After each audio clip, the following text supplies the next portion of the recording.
Pagbasa sa Aklat ng Kawikaan, Kabanata 10, Talata 1 hanggang 32.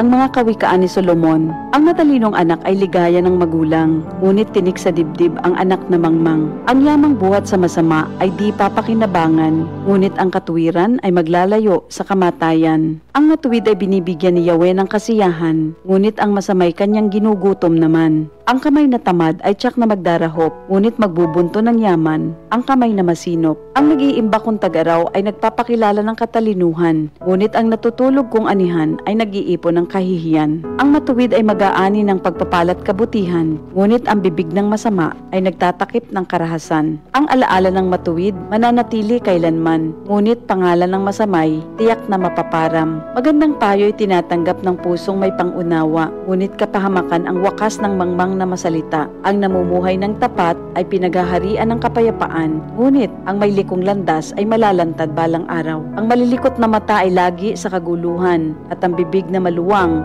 hahantong sa kapahamakan. Ang bibig ng matuwid ay bukal ng buhay, ngunit labi ng masama ay nagtatakip ng karahasan. Sa hari-saring kaguluhan ang bunga ng kapuotan, ngunit ang pag-ibig ay pumapawi sa lahat ng kasalanan. Sa labi ng may unawa matatagpuan ang karunungan, ngunit sa likod ng isang mangmang pamalo ang kailangan. Ang taong matalino'y nag-iimpok ng karunungan, ngunit ang salita ng mangmang ay nagdadala ng kapahamakan. Ang kayamanan ng mayamay matibay niyang tanggulan, ngunit ang kahirapan ng yagit ay kanyang kapahamakan. Ang kinikita ng matuwid ay nagbibigay buhay, ngunit ang sama-sama winawalda sa kasamaan. Ang nakikinig sa payo ay nasa daan ng buhay, ngunit ang ayaw sumunod ay tungo sa pagkaligaw. Ang nagtatanim ng puot ay puno ng kasinungalingan. Ang naninira sa kanyang kapwa ay isang taong mangmang. Ang taong masalita ay malapit sa pagkakasala, ngunit nagpipigil ng dila ay dunong ang pakilala. Ang dila ng matuwid ay tulad ng pilak na mahalaga, ngunit ang puso ng mangmang ay basura ang kagaya.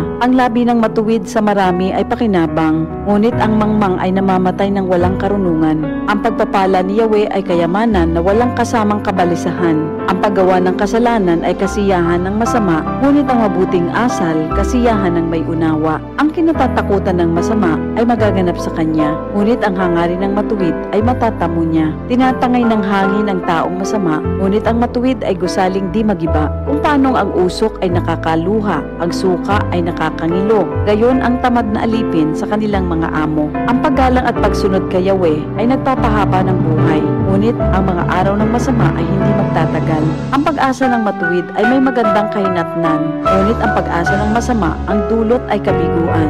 Si Yahweh ay kanlungan ng mga taong matuwid, ngunit kaaway sila ng taong masama ang hilig. Ang matuwid ay mananatili sa kanyang dako, ngunit ang masama kung saan-saan matutungo. Ang salita ng matuwid ay nagpapakilala ng karunungan, ngunit ang dilang sinungaling ay puputuli naman. Ang salita ng matuwid ay palaging angkop, ngunit ang salita ng masama ay puro paninira. Ito ang salita ng Diyos. Tatak RMN. Ma, awan ako. Una na puguhan. Murag na ayata mo'y nakalimtan.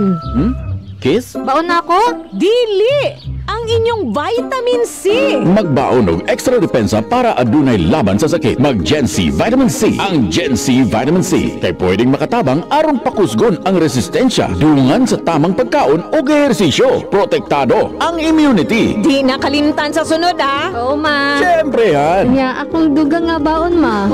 Ascorbic acid is the generic name of Gen C Vitamin C. If symptoms persist, consult your doctor. Ayaw kalimti ang inyong vitamin C adlaw-adlaw. Pakusgon ang resistensya batok sa sakit. Kauban ang Gen C Vitamin C. Mapalit sa mga nagunang butika sa nasod. Hi!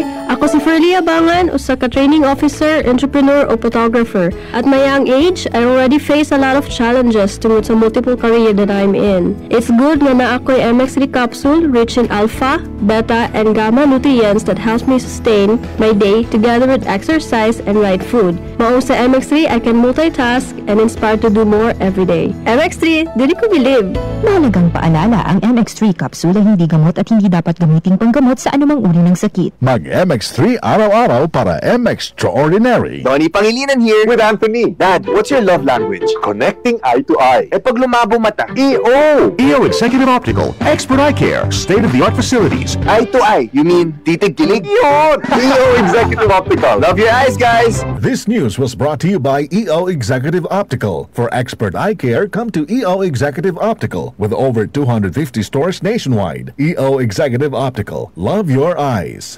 Said Health Testimonies. Si Mrs. Concepcion Entrina, 61 anyos, Tagalaak, Davao de Oro, nagpa-check up sa doktor. Migawas na naghubag ang iyang tinai. Niinom siya og Sen Panyawan Capsule with Mangustin na alibyuhan.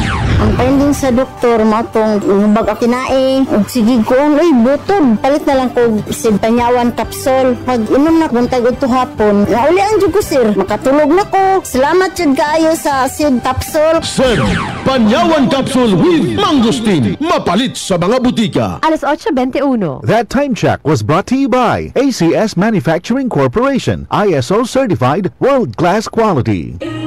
Tatak RMN. Maskin donde hasta cuando. Tatak RMN. Matalinong